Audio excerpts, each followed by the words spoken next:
એક ઉનાળાના દિવસે કીડીને ખૂબ તરસ લાગી અને તે પાણી પીવા નદીમાં ગઈ, જ્યાં તે લપસીને નદીમાં પડી ગઈ. કીડીએ સંઘર્ષ કર્યો પણ કંઈ થયું નહીં. પણ એક કબૂતરે તેને ડૂબતી જોઈ અને કબૂતરે પાંદડું ઉપાડ્યું અને કીડી પાસે ફેંકી દીધું. કીડી પાન પર ચડી અને સલામત રીતે નદીના કિનારે પાછી આવી અને કીડીએ પોતાનો જીવ બચાવવા માટે કબૂતરનો આભાર માન્યો. થોડા દિવસો પછી એક શિકારી જંગલમાં આવ્યો અને તેણે તે જ કબૂતર પર તેના તીરને નિશાન બનાવ્યું, જેણે કીડીને બચાવ્યું હતું.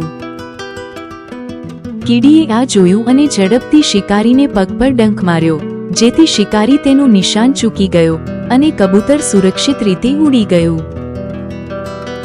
કીડીની દયાએ તેના મિત્ર કબૂતરને બચાવવામાં મદદ કરી અને વાર્તાની નૈતિકતા: એક સારા કાર્યનું હંમેશા વળતર મળે છે.